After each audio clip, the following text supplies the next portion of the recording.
Hello and welcome to Video Game Trader TV, where we're filming on location at Downtown Toys and Games in Old Town Arvada, Colorado.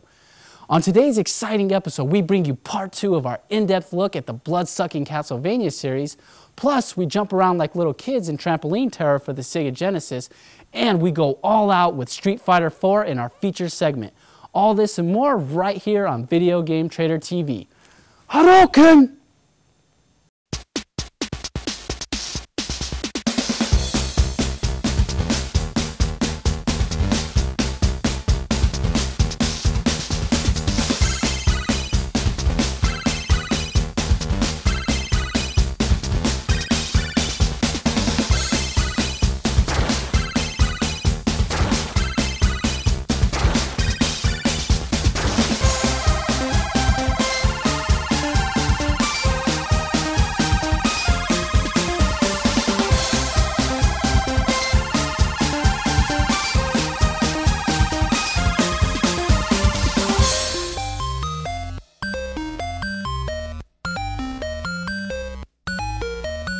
Welcome to Video Game Trader TV, a companion to Video Game Trader magazine from Izadu Publishing. I'm your host, Jim Combs. And I'm Rachel Weinstein.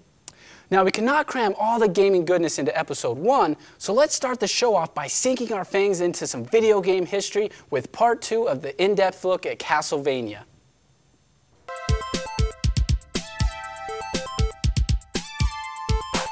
With Castlevania sadly to be no more on the Super Nintendo, it was time for Konami to find a new platform, which came to be the Sony PlayStation.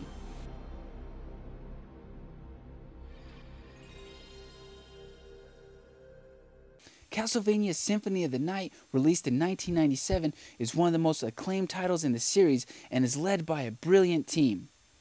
Symphony of the Night is designed by Toru Agihara-san and also involves Koji Igarashi-san, who has later went on to become the series producer. Ayami Kojima provides the breathtaking artwork for the game, while Michiru Ayami composes the killer soundtrack. Symphony of the Night incorporates RPG elements that haven't been seen since Simon's Quest and open-ended gameplay, all in traditional Castlevania side-scrolling fashion, but follows more closely to the gameplay of Simon's Quest. Symphony of the Night takes place in 1797, 5 years after Dracula X, and has you playing as Alucard, the son of Dracula who hasn't been playable since Castlevania 3. Alucard is mysteriously awoken, finding Castlevania in chaos, and comes to learn that Richter Belmont has turned evil under the spell of the Dark Priest from Dracula X, and now has claimed Castlevania as his throne. Throughout the game, Alucard runs into Maria, Richter's sister-in-law, who is on a search for Richter. Both Richter and Maria are playable characters in the game. Symphony of the Night is one of those titles that's like peanut butter and jelly. It's just that damn good. Still to this day, new and old fans ask video game retailers on a daily basis for this classic. Now, the beauty of this title is that next-gen gamers who have heard all the hype can now finally play the game in the series that everyone raves about on their Xbox 360 via download through Xbox Live Arcade and PlayStation 3 via the PlayStation Network. But it don't stop there. Konami is giving next-gen gamers every chance to play this amazing title by putting Symphony of the Night on the PSP as well, including it on the Dracula X Chronicles collection. Castlevania Legends, released in 1998, marks the return of Castlevania to the original Game Boy after many years. In the year 1450, you play as Sonia Belmont, who is the second Belmont family member to take on Dracula. Some gameplay features include Burning Mode, which allows Sonia to become invisible, with more powerful attacks and quicker movements. Also, there's a magic system which consists of 5 soul weapons: Saint, Wind, Flame, Magic, and Ice. Castlevania Legends was the last Castlevania title released for the original Game Boy. With another new system on the market, the Nintendo 64, Konami brings Castlevania from the 32-bit world into the impressive 64-bit era. Simply titled Castlevania, originally titled Dracula 3D, is the first outing on the Nintendo 64 that hit store shelves in January of 1999.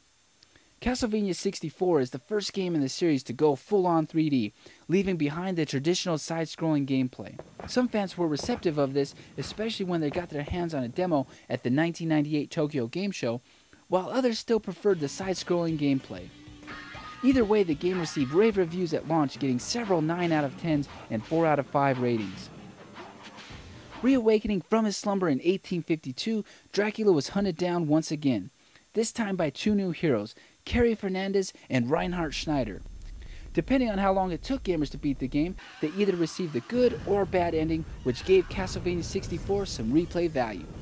With the overnight success and new 3D formula, Konami returned Castlevania to the Nintendo 64 with Castlevania Legacy of Darkness in November 1999, the same year as Castlevania 64.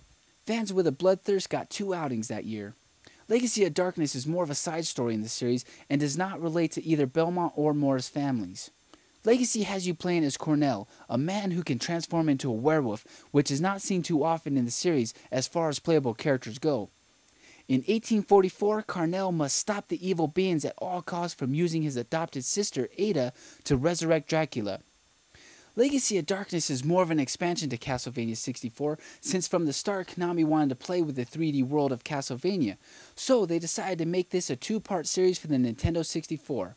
A lot of features and characters from Legacy were originally announced to be in Castlevania 64. This brings us to the return of Castlevania on the go with 3 new titles released for the Game Boy Advance. Castlevania Circle of the Moon, a launch title for the Game Boy Advance in June of 2001, brings back similar features from Symphony of the Night, including the RPG elements, which has become standard in all the future Game Boy outings. Circle of the Moon takes place in 1830 and will have you taking on the role of Nathan Graves. GBA fans welcomed this launch title with open arms. Following Circle of the Moon is Harmony of Dissonance in 2002, which stars Simon Belmont's grandson, Joseph Belmont, and takes place in 1748.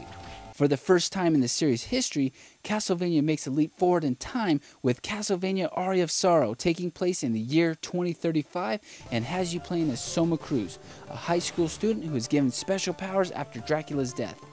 Like previous outings, you will raise your character's level and acquire new abilities through an RPG-style system. As a fun little reward, after beating Aria of Sorrow, you unlock Julius mode, allowing you to replay through the game as Julius Belmont, who is featured in the game's main story. A prequel to the entire Castlevania series, which many fans have been waiting for, was released in October of 2003 for the PlayStation 2, titled Castlevania Lament of Innocence, which sports the 3D gameplay. At the start of Lament of Innocence, a whip created with alchemy by Ronaldo Gandolfi is given to Leon Belmont in 1094. On Leon's journey, he finds that the whip is not strong enough to take on the more powerful demonic forces, so later in the game, Leon's fiancée, Sarah, sacrifices herself to create the vampire whip in order to give it to Leon. Thank you, Leon.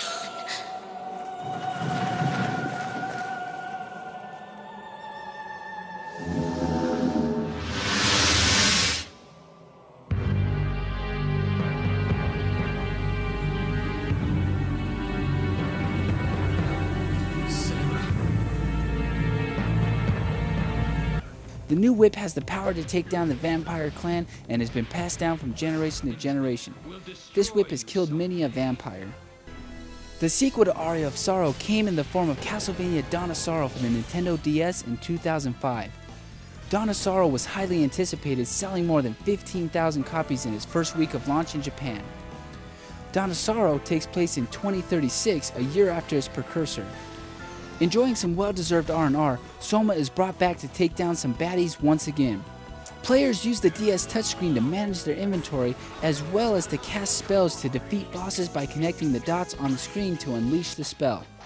And as an added bonus, Julius mode returns from Aria of Sorrow.